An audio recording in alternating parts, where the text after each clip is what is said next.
Good afternoon, good evening, depending on where you're viewing us from, but either way, it's still the same old Smite fun. My name's Tom, and that guy is Ryan. We're going to get off to a fantastic start today. Week 2 of our European Open bracket, all set up for the relegations into the Smite Pro League. Yeah, really excited to see Week 2. I mean, Week 1, it's been a little bit of a break for a lot of these teams playing. Obviously, none were at the World Championships or Super Regionals or anything like that, so the first time you're getting really back into those options of competitive play takes a little bit to get going, but now in Week 2, I think that we're going to start to see some of these teams really pick themselves up. Yeah, it should be very exciting over here. Up next, you can see at the top, Lunatic Jesters versus Dutch Myrmidons. Dutch Myrmidons put on a good show last time around, but had a couple of hiccups. That's TheBigSB's team, otherwise known as Zashu, fresh off of the competitive ban. This guy is obviously the guy that I've been focusing on. He came out in his rookie season having a fantastic start for the team that he was playing on, but unfortunately, like we said, got stunted because of that ban, and now he's back with a vengeance. I'm really eager to see what he can do. I mean, that first of all, that's the big TheBigSB to you. The big SB, and don't you forget it. But yeah, Zashu really put on a show last week, and I expect to see the same from him this week. But I believe in this matchup up against Lunatic Jesters, he's going up against his replacement whenever he got banned in the spring split in Axioz. So I'm looking forward to that. Yeah, it's going to be a really fun matchup. Axioz and TheBigSB going head-to-head. And in all honesty, you know, when Axioz came on board to the squad, he did a good job, but I think TheBigSB was, I mean, we don't have the superlative, but he was on his way to being Rookie of the Year in a lot of people's eyes. He was crushing it. Yeah, he was doing really well, and you can see exactly why just based on his performance last week. And like I mentioned, these teams are going to start to synergize even better than they did last week. They're going to really start to see that cohesiveness. They get another week to practice their picks and bans, which is usually where you see a lot of these Challenger Cup teams really lack. And so I'm really looking for better drafts this time around from both sides. Especially with Dutch Myrmidons, their squad consisting of Mike TheMagikarp, which is Get Fisher, DeathPanter, Hoek, and Baas. These guys are, you see them all the time on Twitter and in Twitch chats. They're always hanging out together, which is a really solid point if you're interested in this team. Seeing teams be able to interact outside of the ring is definitely a big deal. Their opposition on the other side, Lunatic Jesters, Axioz, like you said, iSilenced, Vastrakal, Spudio, some familiar names, but the mid laner is going to be Rapio. What can you say about him? My console brethren coming over. He spent the last few months on the console scene. He was a jungler over there, but really touted as the best jungler in Europe, but his team kind of came here to their land and didn't do as well as they wanted to, didn't end up making it to Worlds, but he was touted as the best jungler in the European SCL. So his transition to the mid lane, it's going to be interesting because those are two different styles. They work together a lot, but your playstyle has to be very different between the two. Usually your jungler is either your initiator if you're playing something like Thor, or it can be your cleanup assassin, you know. But if you're playing the mid lane, you have to be very careful with your positioning. Most assassins have that kind of escapability that most mages do not. Yeah, we're seeing a lot of the console players come over to the PC side of things. After a couple of years in their little incubator, if you will, of the SCL, really their skill and individual talent has picked up, and they're hoping to take their talents and increase the point value that their teams have been able to ascend to. That's what we're doing here. The open brackets here last week, we'll combine those points with them this week, which is why even though you see Variety's new team, they took home the gold last week, they're still competing. So as is right now, Variety's new team on top as they came in number 1 with 100 points. Last minute monsters get 60. Dutch Myrmidons with 40. But it's also worth noting that the third place team actually from last week had to forfeit their points. So Dutch Myrmidons gets a little bit of a boost, which looking at the roster might be exactly what they need. That's a great point. That they're in a great spot right now. If Dutch Myrmidons can just get to the semifinals or the finals, they're basically guaranteed. There's no way they're not going to make it. And this is an opportunity for a team like Lunatic Jesters. They can upset the Dutch Myrmidons. I mean, with how open the points are right now, you can really get yourself into that top 3 spot that everyone's really gunning for. Yeah, it's going to be a very exciting situation as we have here. The 3 teams, actually, top 3 teams will head to relegation against the bottom 3 from the SPL. It'll be a round robin, and then, of course, will be later on in the month. But right now, it's all about our open bracket here, which presents different type of sort of not just strategy, but also longevity, right? Yeah, it's very difficult. I talked about it a lot last week, is just playing this many games of competitive Smite in a row You know, you may have to wait for another team to finish your side of the bracket so that you can move on to your match. It's very, very difficult to stay focused for that long, and that's why we usually see really, really solid games in the semifinals, and then the finals, it usually turns out to be a little bit of a letdown, just because by the time you get to all the way to the finals, you're really relying on that just straight up mechanical skill to move on, basically. So right here we are in the quarterfinals, so this is going to be a single game set. Lunatic Jesters or Dutch Myrmidons will move on to play a best of 3 in those semis, and right away we're going to start things off. Lunatic Jesters don't want to see any Thanatos. They don't want to see Mike TheMagikarp playing on that aggressive jungler. Or it could go to the solo lane. I mean, we've seen a lot of solo Thanatoses as well. True. Thanatos is just a really strong pick during the Season 3 meta. Early aggression, really, really strong. I know you're very pleased to hear that. And he just brings a lot because he doesn't have that fall off that he was really perceived to have in the late game. Everyone's starting to recognize that if we can get a tank or a solo laner to 40% HP, that's still a ton of HP left. You could execute them immediately with Thanatos. Listen, I've been saying it for years and things in the meta have changed, but nothing has changed around that character. It's simply the idea that people are finally down with the execute threshold. Khepri is also going to be banned next to Sol from the Dutch Myrmidons and a Wheelish, interestingly enough. So the Lunatic Jesters certainly have assassins on their mind, and with that, they're going to take one of Mike TheMagikarp's better characters in Ratatoskr right off the board. But that leaves Erlang Shen open for the Dutch Myrmidons, and Zashu or the DeathPanter really made an impact on this god last week. In giving your best player, most likely, you know, we can all agree that DeathPanter is probably Dutch Myrmidon's strongest player. Giving your strongest player an early pick like this is a really, really good way to just get the ball rolling in your favor. Absolutely. Janus will be the selection for the mid lane, and Sylvanus will go right next to him. So Dutch Myrmidons still have the option to pick for Mike TheMagikarp as Lunatic took away his Ratatoskr, like we said. Janus, Sylvanus, Ratatoskr. There's a lot of globals in there that make things a little bit scary. I love this raw pickup, though, from Dutch Myrmidons, and matching that sustain that Sylvanus brings for Lunatic Jesters, but also giving that long-range damage that we see works so well with Erlang Shen. Maybe this Erlang Shen isn't for the DeathPanter in the solo lane. It could be a jungle pick for Mike TheMagikarp, really synergizing well, or in the support role. We saw this is the eager strat, right? Aurora setting up pins for best snipes. Maybe the Dutch Myrmidons are trying to pull a page out of Eager's book.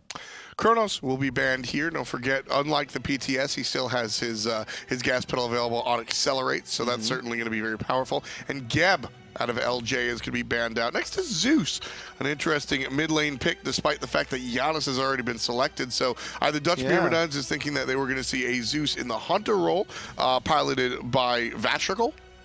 Maybe. I mean, we saw on the NA side, Betty Q is a popular support player, or Challenger Cup player rather, in the Hunter role that likes to play these sort of off-meta magical hunters. Maybe Lunatic Jesters have their own EU Benny Q. It's a little bit weird. As a point I want to make about Lunatic Jesters. So last week they played with Spudio in the Hunter role. This week they have Vastrakal, who's known for his Hunter play, but he'll be in the support position on paper. We'll see what happens when the teams reach the battlefield. Sobek will be the guardian of choice for Dutch Myrmidons. I expect to see that.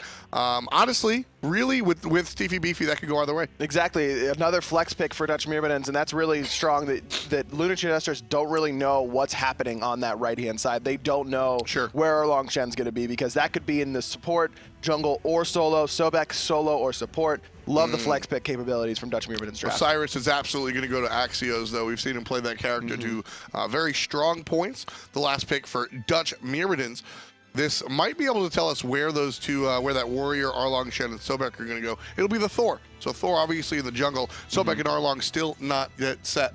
Yeah, it depends on the matchup that you really want to go for. Erlang Shen going to be able to box out Osiris much better in lane than a Sobek will, but Sobek can play that lane very, very passively. Just kind of sit under tower. The poke from Osiris not going to be too effective against him, just because you have that heal off sickening strike that you can keep yourself topped off and then really try to make your impact when you rotate towards these team fights. Should be very exciting. Lunatic Jesters versus Dutch Myrmidons.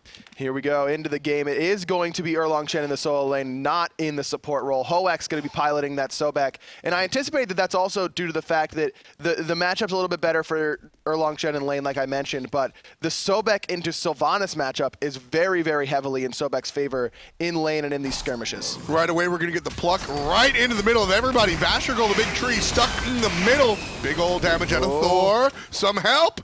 Vastrakal's going to be safe. He's out. All those protections right there from Shell, from Wisps, you're going to be able to absorb all of that damage. And luckily for Dutch Myrmidons, it didn't look like they took any skills that were really bad for the early clear outside of that charge prey from Hoek.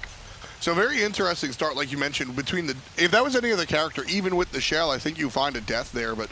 the Vastrakal on the Sylvanus certainly helps himself out. Axioz, after all of that, still wants to be aggressive, and he's going to play up in the enemy's face. It looks like Lunatic Jesters want to go for these mid-harpies, but Dutch Myrmidons, they certainly know. They're coming underneath here, and I love this decision because of the Wrath being picked up by the TheBigSB. They still want to fight, and we saw it last week. Thor in these level 1 engagements, so strong. Absolutely, that's what the passive is all about. This time around, Ratatoskr does not have the same health that the Sylvanus did, and down he goes. The big Stevie Beefy, the first one on the board for Dutch Myrmidons way early in the game. But you got to give shout-outs to Hoek. He's the one making these things happen with that pluck, just pulling people out of position again and again. Silence clearly didn't have the dart, wasn't able to get away. That'll be an easy first blood coming out for Dutch Myrmidons, essentially starting the game up 1,000 gold. Not just a 500 bounty for getting the first kill, but of course, invading into the speed buff. You're sitting there up, like I said, about 900 gold, give or take. Dutch Myrmidons already with their first foot forward. And not only that, but Sobek's gotten 60 gold for free off of Travelers already. Going for the early boots rush, getting that mobility, getting that power, and that passive, allowing him to really farm up effectively. So that was actually a really dangerous play that Lunatic Jesters just made there for the mid-harpies. It might not seem at first glance, but Dutch Myrmidons had a collapse play if they really wanted to go in that direction. But instead, they got the gremlins over there by the Fire Giant, and now they're going to be pressuring over there into the solo lane. Axioz battling 1v2. And in the middle lane, it's got to be Silence just farming there. He needs this farm badly. He's still sitting at level 2. TheMagikarp now hitting level 3. No Wrath available right now for the TheBigSB. He used that to secure speed buff on that invade, but it's going to be Rapio plucked in immediately into the pin. Forced to Purification is going to survive, but just barely. Ooh, interesting start for the console player here. I think a lot of people have their eyes on the console players, but for different reasons. People just sort of automatically write out the console league. But you got to forget, you can't forget that for the past couple of years, they've battled themselves. And if you tuned in for the very first SCL game years ago, these are much different players, Aggro. Oh, without a doubt. I mean, I was part of that first wave of SCL players, and watching my gameplay back, it makes me nauseous. It was so bad, dude. We were not good at the very beginning, but it really did take us a while. But I think that we turned out to be a pretty solid league at the end of the day. Rapio gets saved by the geometry right there. The charge prey tosses him directly into a wall. Otherwise, it would have tossed him directly into TheMagikarp and DeathPanter. But to finish our thoughts about the console league, as the big Stevie Beefy finishes off Axioz, his old replacement right here. Ratatoskr in some trouble. Silence trying to find a way out. Only level 3, so no ultimate available. Hoek just going to poke him down. My main point is that these players have sat in an incubator-type system and have all really combined into being great players. Rapio actually being one of the few players that the North American teams actually were afraid of in their interviews. So Rapio certainly, it'll be interesting watching his transition into the mid lane, but I'm still excited. And you also have to remember that most of these console players that we're talking about moving over to PC, it played initially on PC in these Challenger Cups, things like that. It's guys like Sinosure, it's guys like Chapo, Rapio as well, really known in the European ranked scene, just on PC and on the console. So I expect Rapio is going to do okay. If he was in his initial role, we'll see how the role swap really affects him. There's another charge prey coming out from Hoek, this time blocked against the wall, but again, it's Vastrakal to support. Even though he gets hit by DeathPanter's ultimate, shouldn't be too much of a big deal. It's still all about these mid-harpies. Looks like they were stolen away by Sickening Strike. Can I take a look at the graphs right quick to just see who it went to? And that little jut forward, it means it went to Lunatic Jesters. So yeah, good shot. They needed those badly. Hoek still getting a lot of farm, though, on this Sobek. And another invade on this right-hand side. TheMagikarp able to steal away the second speed buff of the game. Meanwhile, Hoek in the middle lane gets a little bit too aggressive. Vastrakal able to pick up the kill. It's about time. I really got to say that. I realize it's only 4 minutes in, but we've seen this Sobek play so aggressive. And in all honesty, I'm not upset about that death on Sobek because on a god like Sobek, you play aggressive until you're taught not to. And you absolutely have to take every single charge prey until the other team proves, yeah, you know what, we're going to punch you in the mouth. It finally happens. And I think that if Hoek's able to find the level 5 and get that lurking in the waters up before that engagement, he probably survives. Unfortunately for him, still sitting at level 4 just because of all the jungle invades. Well, here's Vastrakal stuck. This doesn't look good for the tree. Nice hits out of everybody. And the TheBigSB puts it on the board. All 3 kills right now on Dutch Myrmidons belong to the solo laner. 300, that can't be a good thing. And like I mentioned right away for this drafting phase, when you get a chance to give your best player one of the strongest gods in the role, you're already asking for trouble. And that's exactly what Lunatic Jesters did by taking away the Ratatoskr early on, allowing Erlang Shen to get into the hands of Zashu. And Zashu, Steefy Beefy, he's one of these players that enjoys playing the game. He enjoys being ahead. No, that seems very silly, but think of a player like Frezzy. He's the guy that or excuse me, Panda-like. He's the guy that absolutely feeds off of this type of dominance. And the problem is, if you're Lunatic Jesters, this train just don't stop. No, and he's going in right now, but Axioz not going to be able to find the healing reduction. That he needed that if he was going to be able to pick up that kill. TheMagikarp going up into the sky, looking for him. Of course, no purification off the mark, and that's going to mean the kill is dropped. He needed to hit that ultimate to find the CC chain. Rough stuff for the jungler out of Dutch Myrmidons, although he's level 7 right now. And a big part, we're focusing a lot on Steefy Beefy because he's the finisher. Rapio half HP, going to avoid one shot, but takes the hammer. Still finding a way out on the right-hand side. Surrounded by 2, and he's surrounded by nobody, as he's the only one in the death column at the moment. 4th kill for Dutch Myrmidons, and again, TheBigSB. And not only that, but it's again Hoek setting up TheBigSB with these plucks, finding it. The purification, it looks like it may have just come up there for Rapio in the middle lane. He's near a wall, which is exactly what you want to be as Janus, but that angle not going to be able to help you out. I love the positioning from Hoek once he gets the pluck. Immediately just sits down exactly where he is in that lurking in the waters, trying to cut off that escape route. But I really would have liked to see Vastrakal go back in, just like they are going in on TheBigSB. Again, like you said, about time. Yeah, that play has to happen at some point. Hoek again going to get in trouble for the charge prey. Interesting to stay that long underneath the tower.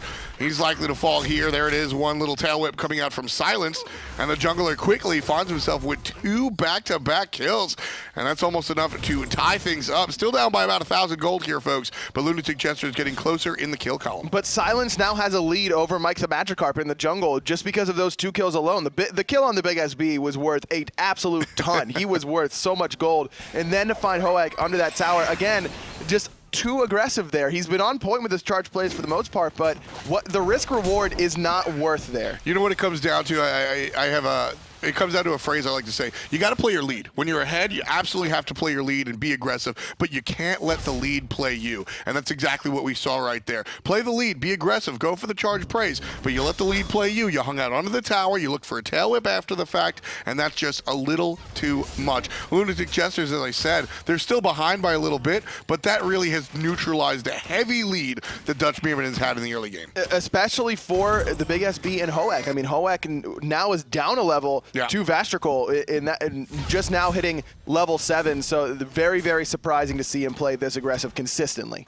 Right here, right-hand side, TheMagikarp, wall on the wrong side, so Axioz will be fine, but it's all more about the blue buff play than actually looking for the gank. It's going to be a 4-on-2. Charge spray is good this time. Vastrakal stuck in the middle. Big shot coming out of the mid lane. DeathPanter down from the sky comes both players, and there's the death for Vastrakal out of the jungler. Other side jungler gets an answer back. 4-5 at the moment. TheMagikarp gets the double kill, and they're still fighting on. Big old stun coming out of Axioz, but he's served up, flipped down, and served to hell. TheMagikarp, 3 kills in that engagement. It's 3 total. Just way too much AoE for Lunatic Jesters to deal with at this point. The shell was down from Vastrakal early on in that engagement. He gets picked off. Yes, they used 4 ultimates to find him, but they find the healer. They find the support, and then it's just TheMagikarp able to do whatever he wants in the team fight after that. And these aren't, it's not as if that Dutch Myrmidons are setting up these plays, at least at this point. Earlier on, they were specifically to maximize that Thor passive, but that's that's what's happening. Usually this early in the game, aggro, you'll see a 2-on-2 or a 3-on-3.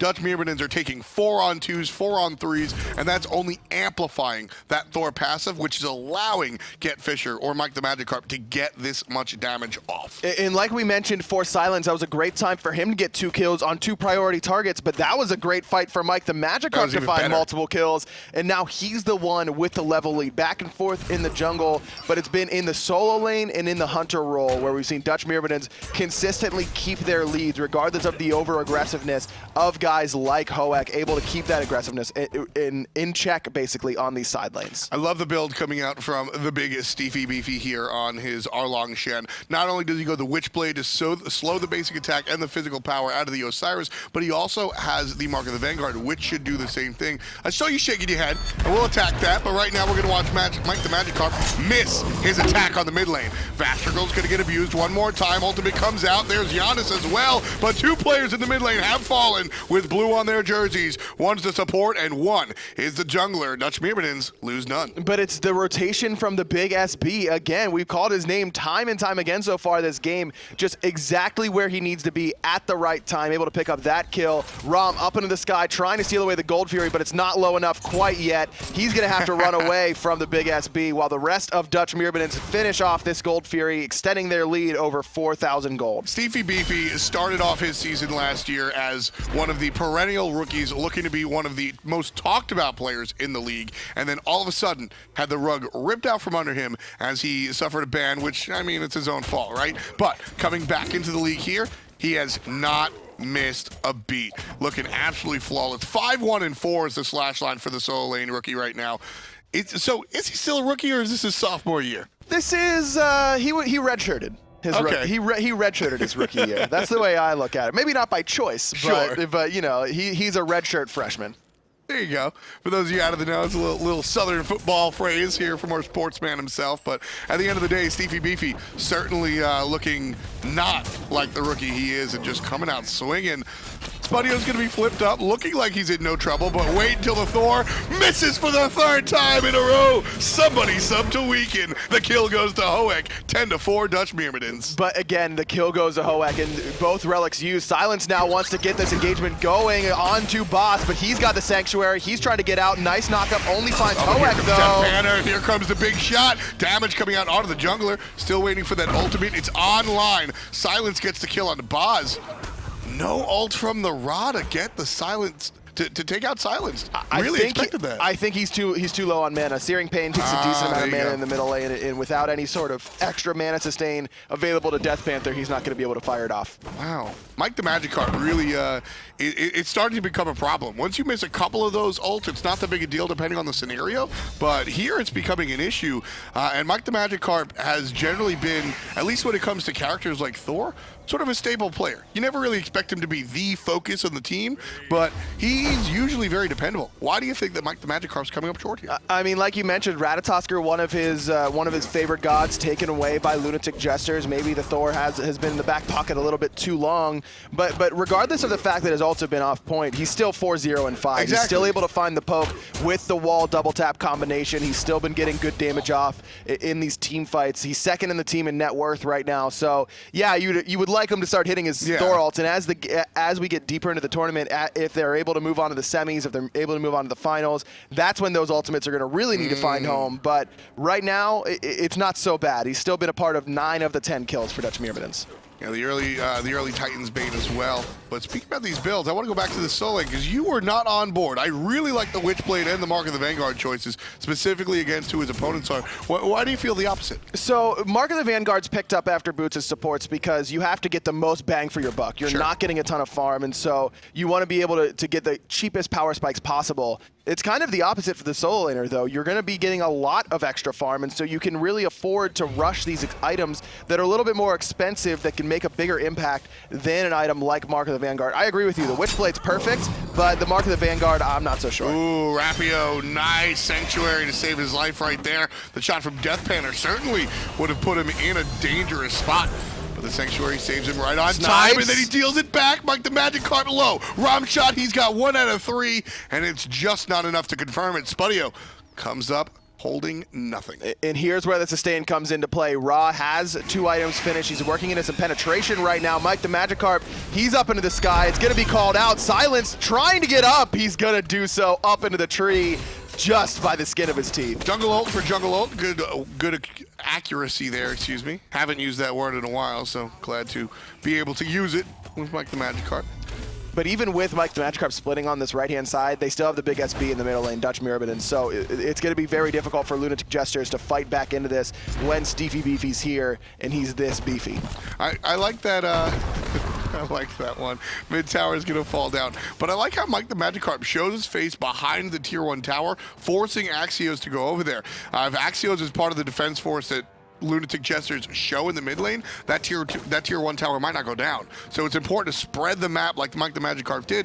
He's half HP, no mana. He doesn't want to fight, but his presence alone is going to force players out. And they wanted to take this middle tower more so than the right-hand tower. You can use these solo tower, these tier 1 towers in the solo lane to kind of just to be a denier, Sure. a gold denier in that side, just keeping Axioz there longer than he really needs to be. But in the middle lane, you want to expose gods like Janus who have to push up a little bit farther, though he's as slippery as it gets as far as mid laners go. But guys like Vastrakal on the Sylvanus, if he doesn't have that tower to run to, it's a lot easier to pick him off. Here's the ultimate out of Janus, which means we're going to see a big rotation out of Lunatic Jesters. Steefy Beefy by himself, surrounded by 4. Knocked up and knocked down, falls into the portal, half HP still.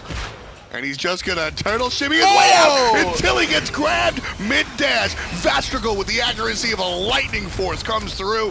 Big ultimate out of DeathPanter. Steefy Beefy still alive. Damage coming out from Axioz. We're gonna take a look at the gold scurry. Wow, the jungler finally puts down Steefy Beefy. He's done his job though. He occupied the time so his team can grab the objective. Rob's not gonna be able to take it. Down goes the gold fury. Dutch Myrmidons up 7K. DeathPanter positioning pretty aggressively in the middle lane, trying to bait the enemy team in. Mike TheMagikarp didn't have the distance there for that ultimate. Wasn't going to be able to reach anyone anyways. But you saw just how long it took Lunatic Jesters to kill the big Steefy Beefy. You know why? He was alive forever. You know why? It's pretty beefy. Mark of the Vanguard. I mean, sure, but don't you think he also could have lived a little bit longer if he would have finished off his Pestilence by then and already been finishing off his next item as well? No. Mark of the Vanguard. Mark of the Vanguard. A lot of basic attacks, small little abilities being reduced by 5 damage. 5 damage. All of them. Axioz is swinging 30 times a second. All of those basics reduced by 5 damage. The only thing that realistically really helped against that engagement was the ultimate and the wisps out of Vastrakal. Those small and tip the basic damage. attacks from Axioz? I mean, those aren't as affected by, the big numbers aren't affected by much. It's the little numbers. Well, the basic attacks are generally little. It's a chainsaw character, which is why I was so excited about it. But in any event, the Gold Fury play, definitely a large play for Dutch Myrmidons, 16.5 in. They're only up 4 kills, despite their early dominance, but definitely up a lot more than that in the gold column. And Vastrakal, he's certainly down in the death column, 1, 4, and 4 for the support across the way. Like I mentioned, Sobek into Sylvanus, it makes your life very difficult. Rapio through space and time, being shot off into the jungle, just trying to give Axioz a way out. He'll use his own ultimate to make sure his life is safe, but his tier 1 tower is not. That's going to fall 17 minutes in. The tier 1 tower falls on the right-hand side. Meanwhile, it's going to be Spudio pushing down that left side, forcing the teleport out of the big Steefy Beefy. Yeah, we've had very quiet hunters this game, which not too big of a deal when you've got so much power elsewhere. iSilenced is going to be able to split push his way to victory, getting that mid-tier 1 tower. DeathPanter on the chase, but probably nothing The Rock can do to the Slippy Ratatoskr. Spudio going to take the fight against the 1 level higher Steefy Beefy on that Erlang Shen. Don't think that's a good idea. But with Silence up in the sky, he might be able to turn it. He's looking for big Steefy Beefy in this duo lane. Not going to be able to find that ultimate. And now Erlang Shen, he wants to fight. Mike TheMagikarp wants to fight as well. Very far away. Not sure if he's going to find anybody. And he doesn't. Just shows up in the mid lane. Here comes the Lunatic Jesters pushing up. But it looks like Dutch Myrmidons want nothing to do with this fight, despite the fact that they have help in the back line. Here it comes. Hoek with the ultimate, gonna knock everybody around. Baas giving chase. Couple of shots on the Silence. Beautiful route coming out of Vastrakal to stunt the Hunter. And despite the fact that DeathPanter lands the ultimate, it's just not enough. Not enough help here. Mike TheMagikarp coming from around the backside. But Vastrakal's the tanky one. But again, It's about the objective. Tier 1 goes down. Gotta give shout out to Spudio there. He was about to get hit by Charge Prey, but he turned around after the roll from Rom and crippled it out from Hoek right before he got hit by it. But despite the nice little mechanical play, it doesn't matter as both towers are gonna fall. I like the decision from Lunatic Jesters to split push on the right-hand side, guarantee themselves some much needed farm, but it's only gonna be the tier 1. BigSB gonna be back in time to defend the tier 2 and chase them out. Man, Steefy Beefy. It's a pleasure to be able to watch this guy play again. You know, unfortunately he got banned, and you know that is what it is. But I'm just excited to watch this guy play. At the end of the day, his Smite is just, it's a fun style. It's not even just that he's good aggro, it's that he's also just enjoyable to watch. I agree with you, especially when he gets these super pressure gods in the solo lane like the Erlang Shen. And it was kind of the same vein as we saw Cope on the NA side for his team, Town USA, last weekend in the open bracket. He was playing this Erlang Shen consistently, and that was the god that he really started to look like a real professional on. Okay. I mean... My man Cope was carrying on Erlang last weekend, Tom. Sure. Carrying. I'll give you the sure. I'll give you the sure. I'll take it. Cope put in his work, but Steefy Beefy, I think, is a different level. Again, going back to the comparison to Panda, like, Steefy Beefy is the guy that's going to taunt you and then destroy you. Vastrakal here caught between, well, 3 players in a bad spot. Ultimate out of TheMagikarp. Ooh, the portal! That was a really good portal there from Rapio. It's the first time we've seen him be able... Tom, you all right there? Totally okay. That's a beautiful portal. Vastrakal and Rapio just tricked everyone. They tricked Dutch Myrmidons. They tricked the team next in the bracket. They tricked the viewers. Fire Giant being started by DM. Dutch Myrmidons, that is. And they're on the right side of the map. Gonna pull back as they see the ultimate come out of the Ratatoskr. So no cookie right there for the Rat to steal. Fire Giant started up again, about 75% HP. Vastrakal gonna be victim to Charge Prey. Not a big deal. Like TheMagikarp gonna look, get stunned out. There he is, knocked up. There's the ultimate out of Rapio. He'll be rotating soon. But Vastrakal already toasted before the fight begins. Baas has to use airstrike though, but Rapio's the one in trouble, way too far forward. Both relics used. He is gonna find an exit via portal through the speed buff, but again, the sustain from DeathPanter just too strong on this Raw. All that poke, all gone already, just from one Solar Blessing. Very, very rough stuff for Lunatic Jesters. Looking up at almost 10,000, about 8,000. Here comes the Fire Giant. It gets taken away. Dutch Myrmidons do secure it. TheMagikarp heads to the sky, trying to choose his target. Lands directly on Vastrakal, and he's gone. 6-0-5 for the jungler. Oh, Silence still in trouble. But the wall. The wall helps out his the other team for once. Spudio up in the sky, looking to snipe out Hoek, finds 2 of 3, but not quite enough damage to finish him off. The Sobek just too tanky at this point in the game. Level 14, he's got a bunch of items. The wall didn't stop the BigSB from chasing Silenced all the way down to his left side, Phoenix. And that's what I'm talking about when I say he's got that flair. You're not going to be able to disrespect him because he's too busy disrespecting you. The BigSB. The biggest proponent of the disrespeckies. Shout-outs to Peckies. Shout out to Peckies. You know, up until maybe Super Regionals, I think we ended every broadcast with a thank you to Peckies. I missed Peckies. I'm so glad he's sitting back there, part of the team again. It was dark days without him. So Rapio here trying to shine light on his own team's dark day on Lunatic Jesters. We were talking about how we were a little bit afraid of his rotation from the jungle into the mid lane. I like that he's playing Janus because one of the things that you see assassin players sort of suffer from, especially when they switch to mages, is the fact that they're so much more susceptible to death. Well, Rapio doesn't have a dash, but he can literally walk through walls as the Gold Fury goes down, bringing us to 11,000 lead for Dutch Myrmidons. I'm very curious to see how well Rapio does off of the Janus. I agree with you. Janus is one of the gods that mid laners really need that map awareness of. You have to really be looking at the entire map all the time, understanding where your portal needs to be to help out your team or anything along that nature. Nice. Hoek going to take a little bit of poke under the tower, but again, the sustain from Fire Giant buff as well as DeathPanter. Poor Vastrakal. Yeah. Poor He's just been getting Vastrakal. crushed.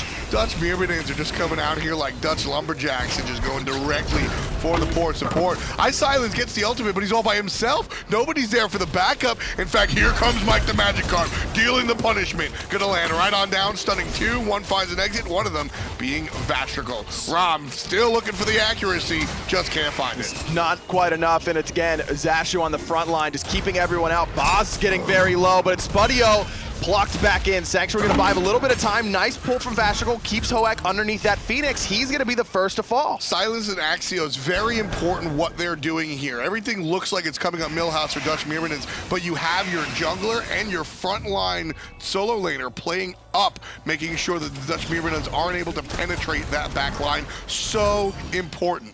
Chasing into this jungle, I'm not too sure. And Baas is going to make Axioz sure that he's going to go back to base. The first kill for either of the hunters in this game. We're basically 24 minutes in. That's the first time we've seen one of the hunters make an impact on the kill lead. So right there, you know, I'm just a commentator, and hindsight's 20/20. But I'm sitting there, and so Lunatic Jesters are afraid of Dutch Myrmidons being able to retreat and heal up with the raw heal. You have a fountain.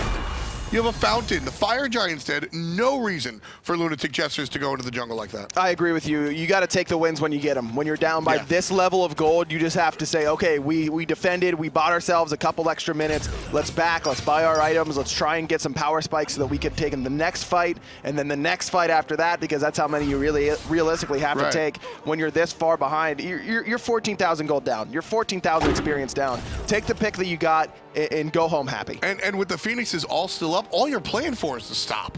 Yes. You're not even playing to win that team fight. You're playing for the stop. You got the stop. They have a Fire Giant and a 14,000 gold lead on us. The fact that we made them walk away is a win in and of itself. Right now, Dutch Myrmidons doubling the 7 kills that Lunatic Jesters have right now. Keep in mind, this is not a series. This is a single game set, and the winner of this moves on to a best of 3 in the semifinals against last-minute monsters, the team led by Half Devil. And remember, these are where, in decisions like that, that's where Challenger Cup teams really struggle, that they really have their tough times. Rapio barely able to find the angle there to get out through space and time. Talk about the map the map ideas, though. If he uses a regular portal to walk into that, he walks in directly to the rest of the Dutch Myrmidons. He understands that he has to use the ultimate. I'm seeing shining lights for Rapio. Unfortunately, it doesn't look like he's going to be moving on at this moment, only 25 minutes in, so there is more Smite to be played. But Rapio, I want to see how he matures. Also top damage in the game right now, which is not something you usually say about Janus at 25 minutes. He's more of a, utility character for the most part. Unstable Vortex does a butt ton of damage. Don't get me wrong. He's got the classic do more with Doomorb. Doomorb, boys. We really out here doing damage. I love Doomorb. Risk versus reward. Rapio comes into his first, maybe second performance here as a console player on the PC, and he's like, you know what, all in. Doomorb right away. Dutch Myrmidons take away the Fire Giant right away. No contest from Lunatic Jesters. A little bit surprising there. Usually you'll see no contest come out when the teams have to defend their lanes against fire minions, but without the fire minion pressure, I'm very curious why we didn't at least see a throwaway death by Silenced. But because if they lose one there, then all their Phoenixes go down, basically. They have to use the defense capabilities of this Phoenix. They have to defend, they have to rely on a 6th member, the Phoenix, to really do enough damage. Not even the ult out of Rapio, though? Very curious to see no roll of the dice. But in any event, served up one more time. It's going to be Vastrakal, the support, still the focus. 25% on him. Here comes the help from the Ratatoskr from the sky. Beautiful knockup, going to catch 3. Rapio's ult catches many as well. Spudio needs to hit these, only hits 1. Mike TheMagikarp, however, hits a bunch. He gets 2 for his efforts. Baas grabs 1. 3 dead on the side of LJ. That's going to be 4. Baas takes him out. This should be a Phoenix and a Titan aggro. Love the Rast stun there from the TheBigSB right before Spudio was going to get into that fountain. Now Rapio walled off. Sanctuary doesn't matter. 5 dead. Deicide the way of Dutch Myrmidons, and they're moving on to the semifinals. Absolutely earned their way to the semifinals, and you got to salute the captain. I don't know if he's the captain or not, but he's certainly steering this ship. When you look at Mike TheMagikarp's slash line 8-0 and 8, you kind of got to say, well, Thor, you did a great job. But Steefy, Beefy, and Hoek were really the enablers the majority of the time. The majority of the time, yes, but like we mentioned, they both have to be a little bit careful moving on to these really experienced Challenger Cup teams. going for Plucks under tower. Yeah. Not usually the best plan, but overall, you got to give shout-outs. They had their game plan, and they executed it perfectly. Let's fight early on the right-hand side. Let's rush the Traveler's Shoes so that we can fight better. Hoek really on point, setting up a lot of those early kills. And like you mentioned, the big SB just doing whatever he wanted on that right-hand side, really getting that lead rolling for Dutch Myrmidons. Exactly. The team fights, a lot of them, you know, even with a couple of missed ultimates, Mike TheMagikarp was a big part of those team fights. But again, I think it's the next level when you want to look at what SteefyBeefy did there. Sure, he beat his opponent up in lane and everything, but traversing around the map, forcing the split push out of some of his opponents really allowed his team to get some of the objectives. We saw SteefyBeefy deal 1-on-4 on the right side, which meant a free Gold Fury. A lot of those smaller to notice plays coming out from SB, despite the fact that he was 7-2 plus a wealth of assists. It's the way he used the map against his opposition. And not only that, but it opens up the left-hand side for Baas to just free farm, basically. And he had a level or 2-level lead the entire game. And a lot of that comes down to the fact that, you know, you're winning the game on the other side of the map and you can get Gold Furies for free. But it's so important to just play safe whenever you're winning one side of the lane, one side of the map so hard. No reason to throw your lead on the left side. So I like the play from Baas as well. And then he comes in and picks up late game kills. It's almost like that's exactly what hunters are supposed to do. Just wait until you get 5 or 6 items and then just roll through a team fight. Shining notes across the way, however, Dutch Myrmidons certainly, I think, really took the... They did very well against Lunatic Jesters, but there were some really nice notes. Silenced and Rapio specifically, I think. Rapio had high damage, but was relatively low impact outside of a couple of safety portals. But iSilenced on that Ratatoskr. I mean, if there was a player that tried to carry his team through this lashing, it was the Ratatoskr.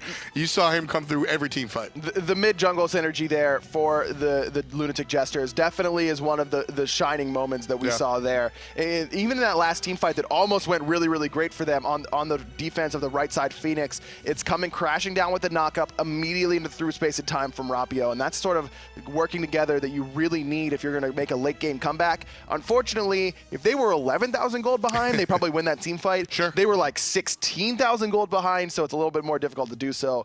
But a couple shining stars, like you mentioned, for the Lunatic Jesters. Last Minute Monsters, however, coming up next. They'll be taking on Dutch Myrmidons. You're always thinking ahead, aggro. Lunatic Jesters, unfortunately, will fall to the wayside, but as we said, next up, semifinals, best of 3. Dutch Myrmidons versus Last Minute Monsters. That's Half Devil's team versus SteefyBeefy. We'll be right back with some more SPL.